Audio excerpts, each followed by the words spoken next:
Hey everyone, welcome back to Lingoni English. My name is Emily, And I'm Brian. and we're doing a three-part series on customs and culture in the US. Now, in this first video, we're going to be talking about interactions and communication. Our second video is on invitations and planning, and our last one is on restaurants and tipping. On that note, I think it's time to get started. Let's go.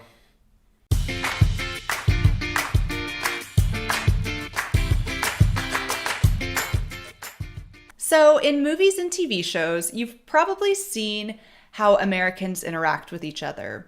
And even though those movies and shows are fake, it's actually kind of true the way we interact. And smiling is definitely one of those big things that can surprise people from other countries.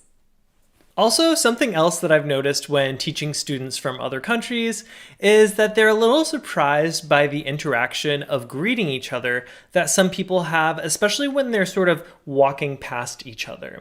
So sometimes if I see someone in the hallway when I'm walking by them, I'll say, "Hey, how's it going?" But I am not really asking them how they're doing. The typical response is, "Oh, I'm good," and then you just keep going. Or maybe somebody will just say, "Hey, how's it going?" And the other person will answer by saying, "What's up?" And that's the whole conversation. So it might seem a little strange, but it's common. If you've been in America, you might have noticed this one too. You're just waiting at the supermarket to check out your groceries, and some lady behind you just starts telling you about her kids. Seems really strange, right? It's normal. In America, we love small talk. On the bus, waiting at the dentist, at the grocery store, at a random soccer game.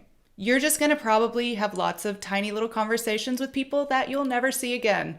And this might depend on region too. So Boston and the Northeast are kind of known for being a little colder. We might small talk a bit less there, but it still happens at least more than I experience in my life here in Berlin. Now, when it comes to small talk, what are the topics that people normally talk about? Well, this could be something like the weather, food, work, art, plans, kind of any of those topics. Now, what might be more important to know are the topics that you should avoid during small talk. So these are things like religion, money or income, having kids, the person's spouse, that person's looks or other people's looks. These are sensitive subjects and you really don't know what's going on in other people's lives. So it's best to stick to things that are a little bit more lighthearted, like sports or food. Part of this too is you might not necessarily know where somebody stands when it comes to politics, religion, money, etc. Or different worldviews are different as well when it comes to thinking of whether or not people should have children. So leaving that out when you're just meeting someone for the first time can help things run a little smoother. And just a note about commenting on people's looks. In some cultures, it might be nice to say, "Oh, look at you've put some weight on," or "Wow, look how skinny you are." But most of my friends, and also me personally, I don't really like when people comment on my physical features all that much. But the parts that people tend to compliment on that are usually the safest are people's clothing, because you choose your own clothes. Sometimes things about your body, not so much. And even something that you might think is a compliment, like, "Oh my gosh, you look so skinny," could actually be a huge insecurity for somebody. So maybe keep those things to a minimum or not at all. It's also pretty common for Americans to ask a lot of questions. Maybe you're at the dentist and your dentist is asking you, "So what did you study in school?" And it's part of small talk.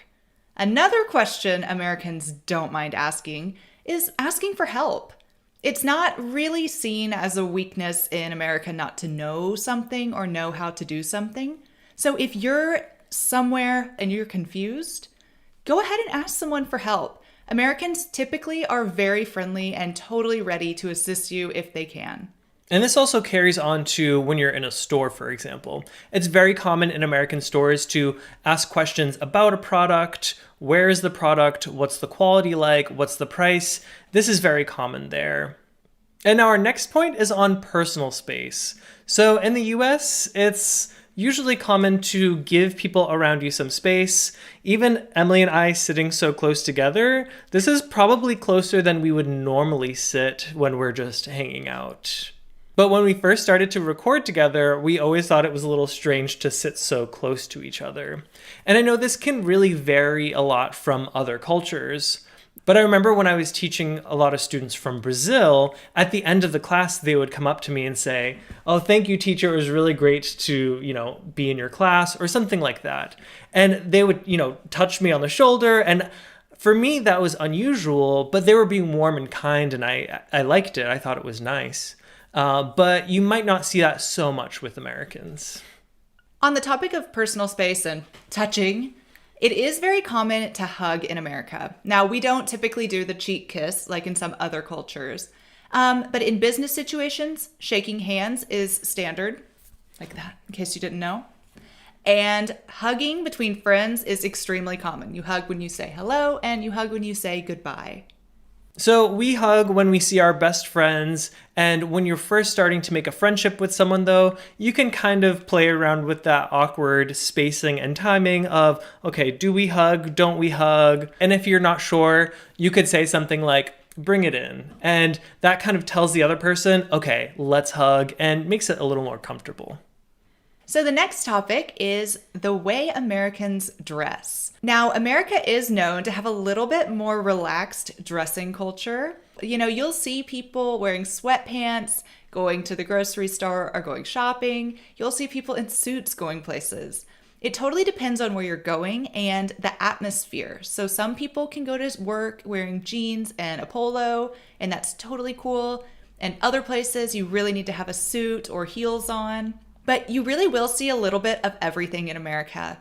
And you'll see a ton of different styles of clothes and fashion. And that's one of the coolest things about being in a big city like New York, for example. So that being said, when you're packing your bags to come to America, you don't have to feel the pressure to dress exactly like everyone else. There's a ton of different styles, and your style will probably fit in somewhere there.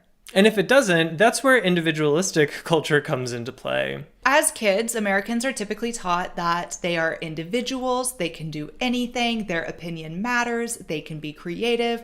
It kind of goes back to what I was saying about asking questions being totally okay. So if you're thinking, I think this could be done better, or I really want to say that during the meeting or in class, give it a try. It's very, very normal in America.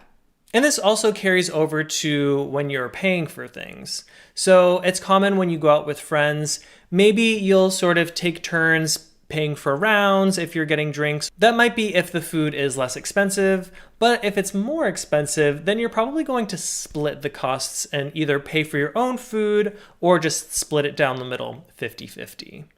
Another example of this is when I was living in China, if I wanted to swing by a corner store and grab a snack while I was hanging out with some friends, the typical thing to do there was to buy a snack for each person or buy something big to share with everyone.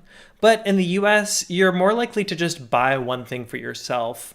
And if I'm hanging out with Emily, she'll buy a snack for herself too. Well, that's it for this video. Thanks for watching Lingoni English. Also, if you haven't already, why don't you go check out the Lingoni English app? There, we've got tons of interactive exercises, worksheets, podcasts, and so much more to help you take your English to the next level. We'll see you there. Bye. You can just split the check down the bill 50-50. I can be kind of shy or timid, not when I speak French though.